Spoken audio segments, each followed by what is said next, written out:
Hello, and a very warm welcome to today's Cell and Gene Therapy Insights Live 30 webinar on high-throughput viral titering of AAV throughout the production continuum. I'm Abby Pinchbeck, an editor at BioInsights, and joining me today is Kelly Geosits, who will discuss the critical factors to consider when choosing automated platforms for AAV viral titer determination. After the presentation, we'll have a live Q&A session. Do feel free to pose your questions to Kelly using the Ask a Question box, and we'll try to get to them during the session. I'd also like to draw your attention to the Resources tab, where you can find more information on the topics covered today. And so now I'd like to hand over to Adrian Piñata to introduce our presenter. Thank you. Hello, fellow dPCR gearheads. Happy Thursday, and thank you for joining us today. My name is Adrian Piñata, and I am the Biopharma Business Development Manager for dPCR here at QIAGEN. We are ecstatic to host Kelly Geosits from the Center for Breakthrough Medicine as she discusses her work on high-throughput AAV titering. Before joining CBM as a Research and Development Associate, Kelly graduated from the University of Sciences in Philadelphia with a BS in microbiology. Her previous research focused on microtubule dynamics in the cytoskeleton. After graduation, she worked on research projects at Hahnemann Hospital through Drexel College of Medicine, focusing on paracrine signaling in metastatic pancreatic ductal adenocarcinoma. Kelly had brief sales roles before working at Purison, a plasmid DNA manufacturer, where she worked in purification and eventually in quality assurance. I've met her a few times, and she is thrilled to be back in laboratory research setting, focusing on upstream process development for AAV gene therapy at CBM. In addition to AAV, the Center for Breakthrough Medicines is a CDMO focusing on advanced therapies dedicated to delivering life-changing treatments to the patients that need them. Their end-to-end capabilities include plasmid DNA, vector manufacturing, cell therapy production, and on-site testing from preclinical to commercial scale, with drug substance, drug product, and analytical services, all at the largest single-site facility dedicated to advanced therapies. I have to say that we're really happy to have Kelly here, and I'm going to pass it to her. We all know that's what you're here for, is to look at some great data. Thank you again for joining us. And Kelly, go ahead and take it away. Hello, everyone. Thank you, Adrian and Abigail, for the warm welcome. My name is Kelly Geosits, and I'm a Research and Development Associate Scientist at the Center for Breakthrough Medicine. And today, I'm going to dive into high-throughput viral titering of AAV throughout the production continuum. On today's agenda, I will focus on 4 learning points. QIAGEN's QIAcuity digital PCR system serves as a successful platform for viral titering of adeno-associated viruses. In these studies, we focused on AAV2 and AAV8. Digital PCR is a viable alternative to other available genomic titering platforms. 2 main themes that I will focus on are the ease of workflow and rapid runtime, especially compared to digital droplet PCR. Provided is a basic illustration of the target molecule, or also referred to as the gene of interest. And in the chart below, it lists the primers and probes that we utilized during our studies. The primers will bind to a specific target region of our gene of interest and ultimately fluoresce. The QIAcuity's multiplexing capabilities affords the opportunity to quantify more targets in less assays. Finally, digital PCR can accommodate a more diverse set of sample matrices and enable titering at more stages of AAV production. Here, we evaluated bulk harvest through polished AAV.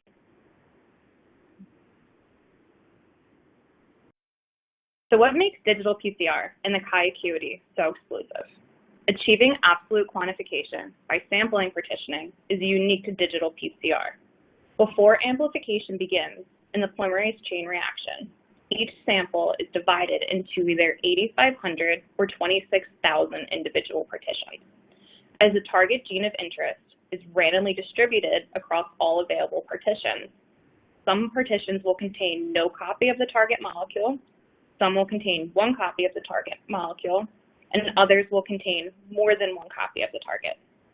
Each partition undergoes PCR amplification to the endpoint.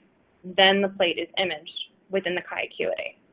Partitions with and without amplified products are individually counted and then analyzed for the presence or absence of a fluorescent signal. These individual PCR reactions and their positive or negative fluorescent values enable the statistical analysis and absolute quantification. QIAcuity uses microfluidic plates called nanoplates, which are pictured on this slide. The 24-well plate comes in either 8,500 or 26,000 partitions per well, and the 96-well plate offers 8,500 partitions per well. We use the 96-well plate in our studies. Unlike the bulk analysis and other PCR platforms, by randomly distributing molecules into partitions, digital PCR minimizes the effects of competing targets and enhances the sensitivity of detection. Individual PCR reaction is advantageous when quantifying rare targets in complex backgrounds, low titer samples, and detecting small fold change differences. Essentially, it's able to find the needle in a haystack in about a 2-hour runtime. Because of this absolute quantification, dPCR does not require a standard curve or reference sample to determine the genomic copy quantity. Eliminating the reliance on standard curve reduces error, improves precision, saves time, and ultimately saves money. I'm going to highlight the QIAcuity 8, which was used in our studies. A major benefit of the QIAcuity 8 is that 8 different users can have 8 different plates set up, loaded, and ready to run. It has multiplexing capabilities up to 5 channels and 2 separate thermocyclers. So within a day, if you were trying to process over 1,200 samples, you could create all your dilution plates the day prior and freeze overnight. The next morning, thaw your samples, prep your master mix, and load onto the nanoplate.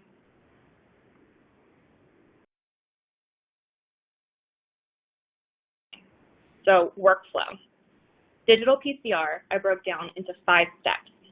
First is our sample preparation.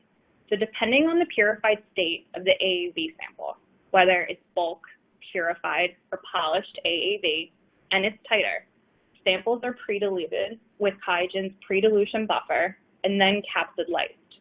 Lysis is performed in a thermocycler, 95 degrees for 10 minutes, and then a 4-degree hold. Reagents in the pre-dilution and lysis buffer are listed in the charts below. Our second step, serial dilution plate. The serial dilution is performed using the pre-dilution buffer with an automatic repeater pipetter, mixing 10 times with 90% of the total volume. Moving on to step 3, our pre-PCR plate. 2 important notes, sufficient mixing and no bubbles. Master mix buffer, which contains the primer and probes, is prepared and loaded into a new 24 or 96-well plate. Samples are then added and appropriately mixed using the automatic pipetter. Centrifuge the plate for 1 minute to ensure proper mixing and no bubbles. The master mix reagents are listed below the third box. Our fourth step, the QIAcuity nanoplate. Samples are transferred from the pre-PCR plate into the QIAcuity nanoplate. No dilution is performed at this step. The sample is added with the tips at a 45-degree angle down the side of the well to ensure no addition of air. QIAGEN seal is placed on the plate and rolled with a specific roller to ensure that all wells and all of the partitions are sealed. The seal is very important since it prevents cross-contamination of samples, proper partitioning, and it prevents evaporation of our samples. Step 5. Plate is then loaded into the QIAcuity, and the run parameters are created, including priming, thermocycling, temperature and duration, probe channels, exposure, and gain. You could be as detailed as you would like to create your plate template and indicate your sample wells and non-template controls. Once the run begins, partition chambers are automatically loaded with a reaction mixer. A roller compresses the bottom seal and it seals the partitions individually. Copies of the target DNA are distributed across these partitions. Then, thermocycling. Target DNA doubles with each cycle, and partition containing the target DNA fluoresce. Finally, the nanoplate is imaged within the QIAcuity to count the number of positive or fluorescent and negative or no color partitions. During analysis, the oversaturated wells are excluded in the statistical breakdown.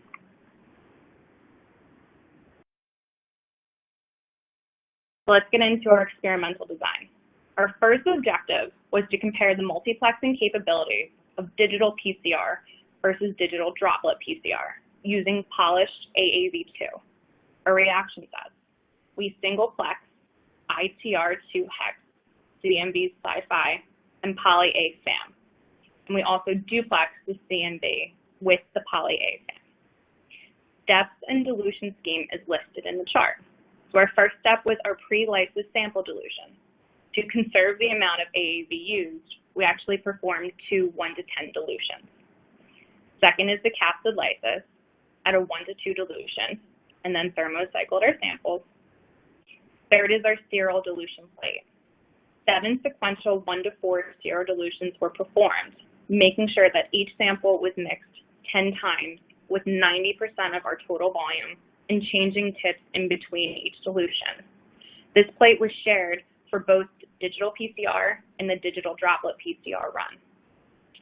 Fourth is our pre-PCR plate, which was done at a 1:5 dilution.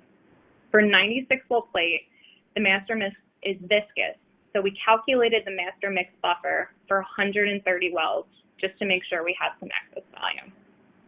Finally, there was no dilution going into the QI-Acuity nanoplate.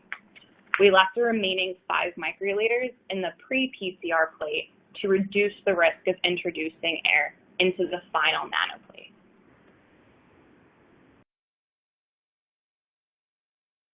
So our 96-well plate overview. Samples are ran in triplicate for each primer and probe. The non-template control is on the bottom roll. It is essential in setting the threshold during our later analysis. We wanted to compare digital PCR to digital droplet PCR as closely as we could. So we created and ran 2 nanoplates with 2 separate cycling parameters on the QI-Acuity.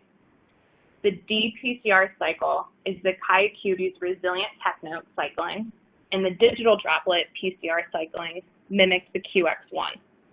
Because dPCR does not form droplets, we removed both 25-degree steps.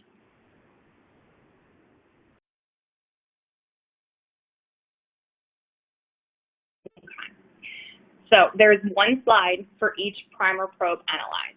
The top chart designates the primer used. This slide is the single-plex poly-A SAM comparison. Underneath is the QX1 titer results, which is 1.06 e to the 12th genomic copies per microliter. And the QI-Acuity results are listed for both the resilient cycling, 1.16 e to the 12th copies per microliter, and the mimicked QX1 cycling, 1.23 e to the 12th. The line graph on the right is the resilient cycling of all 3 replicates for poly-A SAM, and their averages in red compared to digital droplet PCR QX1 averages, which is shown in purple. The graph to the left is the mimicked QX1 cycling of the replicates, which is the green, blue, and orange. Their averages in red compared to the QX1 in purple. As you can see, in both line graphs, the purple QX1 data is practically covered.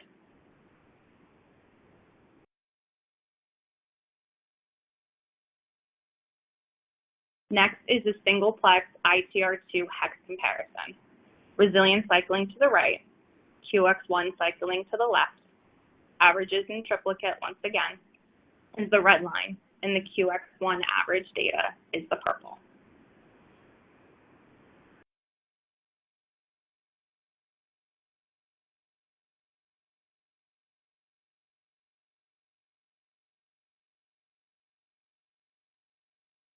The single-plex CMV sci-fi comparison, that purple line really is there. It's just really hard to see.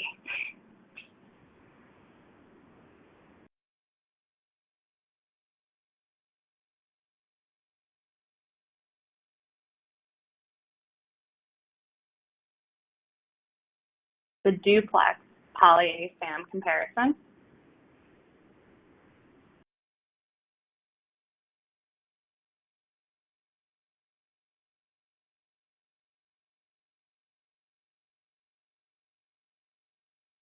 and finally the duplex CMV sci-fi comparison.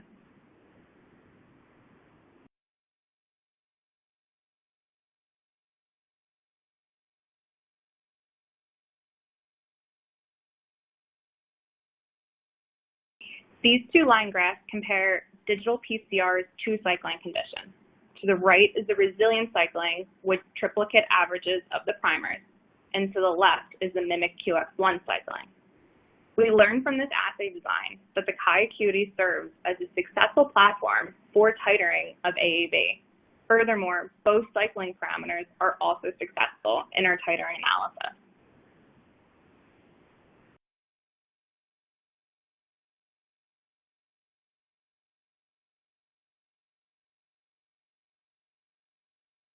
So next, we wanted to compare the multiplexing capabilities of a diverse set of sample matrices ran on both the QIAcuity and digital droplet PCR using AAV8. Our samples were bulk harvest of AAV8 with and without Dennery's treatment, purified from capture affinity, and polished from AEX eluate. The same slide. Oh, you guys are not seeing my slides. Okay. The 96-well plate map is shown. All samples were single-plexed with CMV sci-fi. Polished samples were single-plexed with poly-A-FAM and duplexed with both CMV and poly-A primers. We followed the same assay design as the first run, but bulk harvest pre-dilution was 1 to 10, not 1 to 100, like the purified and polished samples.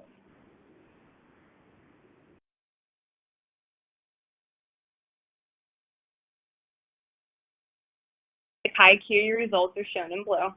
The QX1 data is shown in red. Y-axis was titer information, and the x-axis separates samples with their primer and probes. And this graph makes all of us smile.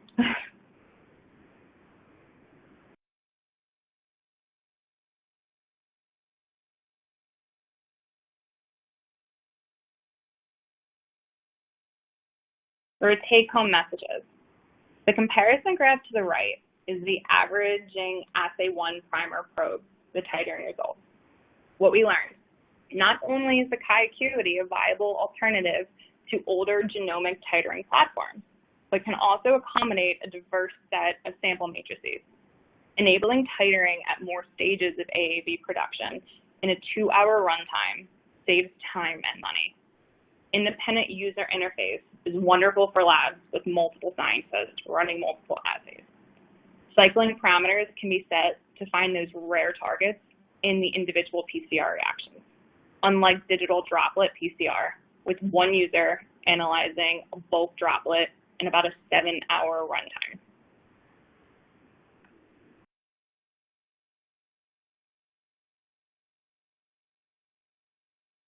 Our collaboration team, our Center for Breakthrough Medicine team, Brian Tomkowitz, Dana Cipriano, and David Holzer.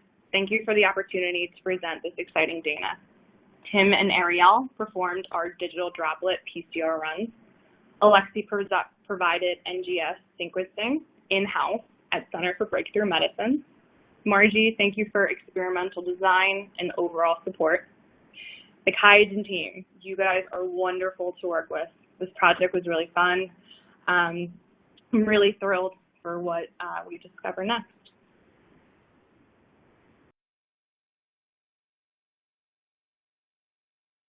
And to all of you, thank you for tuning in from the Center of Breakthrough Medicine and from the QIAgen team. At this time, I will pass back to Abigail, and we'll get to some questions and answers.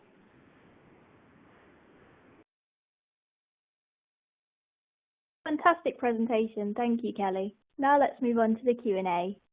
Remember to send in any questions that you may have for Kelly by using the Ask a Question box. We've got our first question for you here.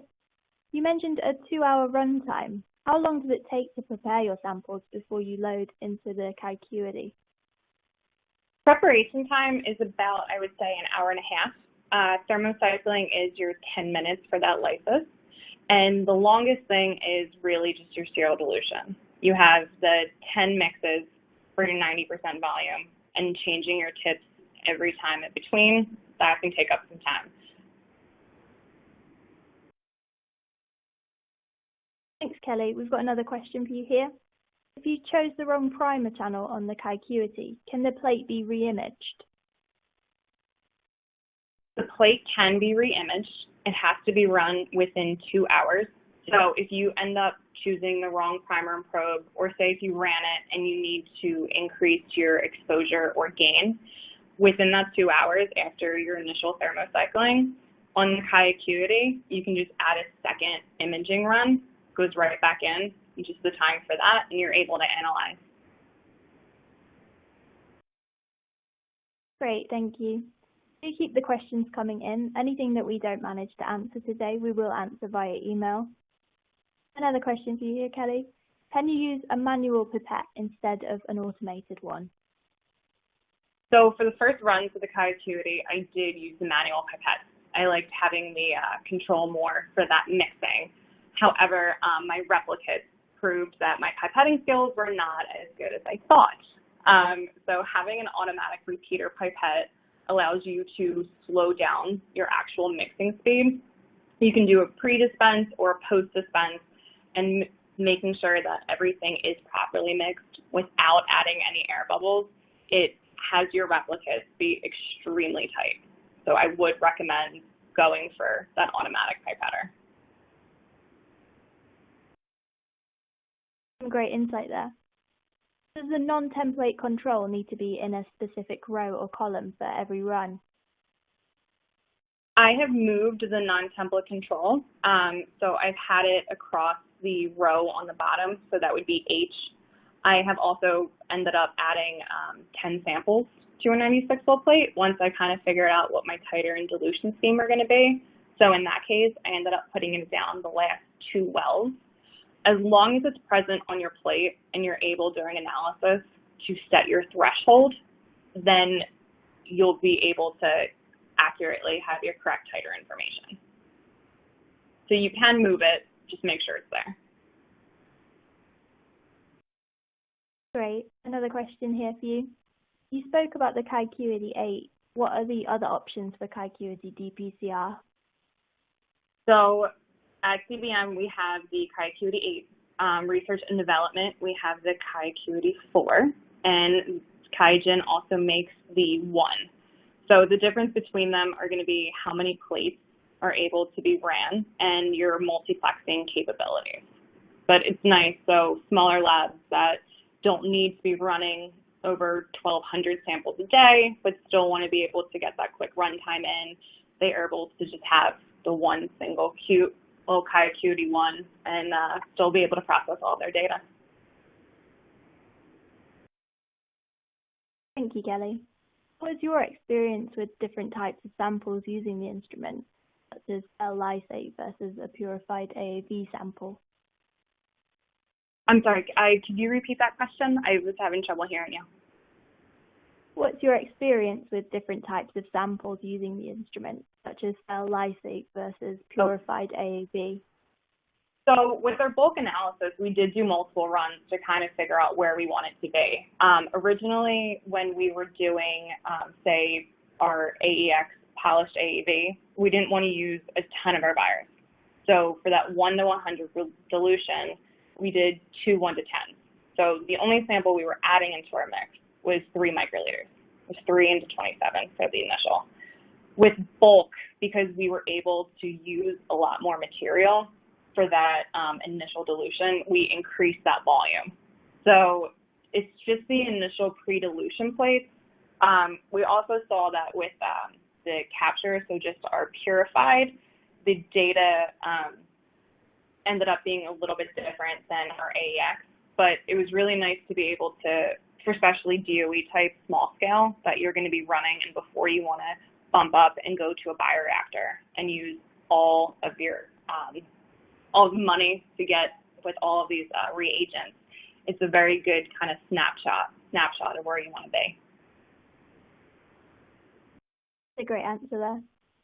Comparing the plus or minus DNA cell data, since you got the same titer, does it mean there's no residual plasmid or GOI construct?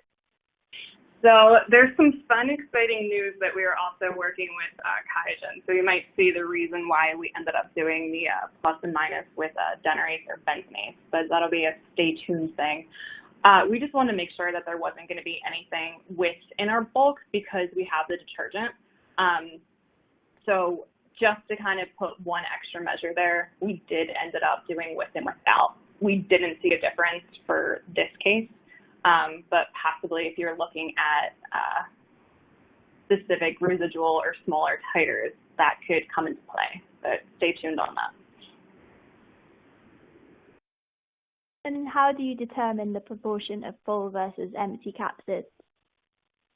So with this is going to be our downstream process. So dPCR is only kind of going to be one snap of this. You're going to want to have either ELISA or HPLC or more of an advanced kind of stunner data to see your 280 to 260 peaks that we were able to purify and everything at Center for Breakthrough Medicine. So we knew what we were looking at, but this would be a good to kind of figure out your genomic copies, not necessarily full versus empty, but it's a great piece of the puzzle. Thanks, Kelly. What is the dynamic range of the QIAcuity compared to the QX1? So, Adrian, please correct me if I'm wrong, but I know for the 96-well plate, I think our lower limit of detection was 1.4 copies per microliter, and the max went up to 14,000, which is a very broader range. And if I'm not mistaken, the QX1, we were eliminating everything over, I think, 5,000 copies. So just two different machines, kind of two different comparisons, but we did stay within their recommended upper and lower limits of detection. Great, thank you. Are specific pre-dilution plates required, or any regular PCR plates would work for mixing? As long as it's a big enough well plate that you can fit. The initial pre-dilution I was doing, I actually just did in an 8-well strip just to make it easier to move over to the thermocycler. But really whatever you're comfortable working with, depends how many samples you're working with. And what I like to do is, especially if I'm going to be running, say, 10 samples and I want to do it with replicates on a 96-well plate. And so essentially only 4 of my dilution of each is going to be actually ran. So in case I ended up being too dilute or not dilute enough, I freeze the serial dilution plate. So if I need to, I can go back, thaw it out, get that sample, mix it with a master mix and primer probes, and rerun it very quickly. That's good to know. And how reproducible have your results been on the instrument? Fantastic, which is how I'm able to nail it down to only have like 4 points of my curve. Because after we're working with the same type of AAV, same gene of interest, just going through and really banging out all these DOEs. So overall, very successful. Being the lab worker bee, it's making my life very easy. So QIAGEN, I very much appreciate your machines. That's great to hear. Thank you, Kelly, for answering those questions. That's all we've got time for today. So any questions that we didn't get to, we will reply via email. The webinar will be available on demand tomorrow, so look out for an email from us with the link. All that's left is to thank Kelly once more for a great presentation, and thank you to the audience for listening. We hope you'll join us again soon.